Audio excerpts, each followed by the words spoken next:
અમદાવાદમાં સાબરમતી નદીનું જળસ્તર વધ્યું છે। સંત સરોવરમાંથી સાબરમતી નદીમાં પાણી છોડાયું છે। 35,000 ક્યુસેક પાણી છોડાયું છે। સંત સરોવરમાં 98,000 ક્યુસેક કરતાં પણ વધુ પાણીની આવક છે। સંત સરોવરના તમામ 21 દરવાજા પણ ખોલાયા છે। નદીના પાસેના ગામોને એલર્ટ પણ કરવામાં આવેલા છે। આપ જોઈ રહ્યા છો સતત પાણી છોડાઈ રહ્યું છે। આજુબાજુના જે નજીકના જે ગામડાઓ છે એમને એલર્ટ પણ કર્યા છે।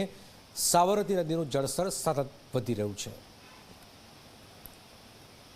ગુજરાતની જીવાદોરી સમાન સાબરમતી નદી ઉપર આકાર પામેલા ધરોઈ ડેમમાં ઉપરનો થયેલા ભારે વરસાદને પગલે પુષ્કળ પાણી આવ્યું છે। ધરોઈ ડેમના કેચમેન્ટ વિસ્તારમાં જે વરસાદ પડ્યો હતો જેના પગલે ધરોઈ ડેમમાં પ્રતિ સેકન્ડ 1,17,084 ક્યુસેક પાણીની આવક થઈ હતી। અને જે રૂલ લેવલ હતું ઓગસ્ટ મહિનાનું એ 619 ફૂટનું હતું। તે રૂલ લેવલને આધારે પાણીનો જથ્થો 87.38% હતો। આ રૂલ લેવલ જાળવી રાખવા માટે ધરોઈ ડેમ સિંચાઈ વિભાગ દ્વારા પાણી છોડવા માટે દરવાજા ખોલવાનો નિર્ણય કરવામાં આવ્યો હતો। અને શરૂઆતમાં 4 દરવાજા 10 ફૂટ ખોલવામાં આવ્યા હતા, પરંતુ જેમ જેમ પાણીની આવક વધતી ગઈ તેમ તેમ દરવાજા વધારે ખોલવાનો નિર્ણય કરવામાં આવ્યો। અને એક તબક્કે એટલે લગભગ બપોરે 1:45 વાગ્યાના સુમારે 8 દરવાજા 10 ફૂટ જેટલા ખોલવામાં આવ્યા અને 1,07,248 ક્યુસેક પાણીની જાવક સાબરમતી નદીમાં શરૂ કરવામાં આવી। આ પાણી લગભગ 4 કલાક સુધી છોડવામાં આવ્યું, જેના પગલે સાબરમતી નદીમાં દ્રશ્યો તમે જોઈ શકો છો કે ઘોડાપૂર આવેલું છે।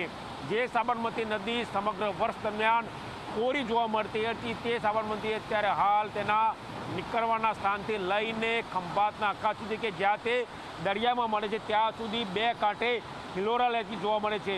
છેલ્લા જે સમાચાર મળ્યા છે એ પ્રમાણે હાલ ધરોઈ ડેમમાં 84.35% પાણીનો જથ્થો છે।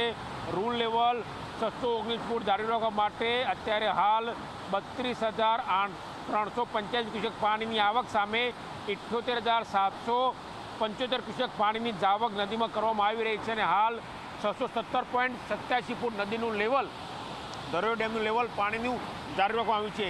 જે પાણી બપોરે 1:45 વાગે છોડવામાં આવ્યું હતું તે પાણી મોડી રાત સુધીમાં અમદાવાદ પહોંચે તેવી પ્રબળ શક્યતાઓ જોવા મળે છે। અને જે રિવરફ્રન્ટ ઉપર અત્યારે હાલ અમે ઊભા છીએ કે પ્રોમિનાડ આવતીકાલે સવારે પાણીમાં ડૂબેલો હોય તો નવાય નહીં। કેમેરા પર્સન વિસ્તારમાં સાથે ગૌરવ પટેલ, ઝી મીડિયા, અમદાવાદ।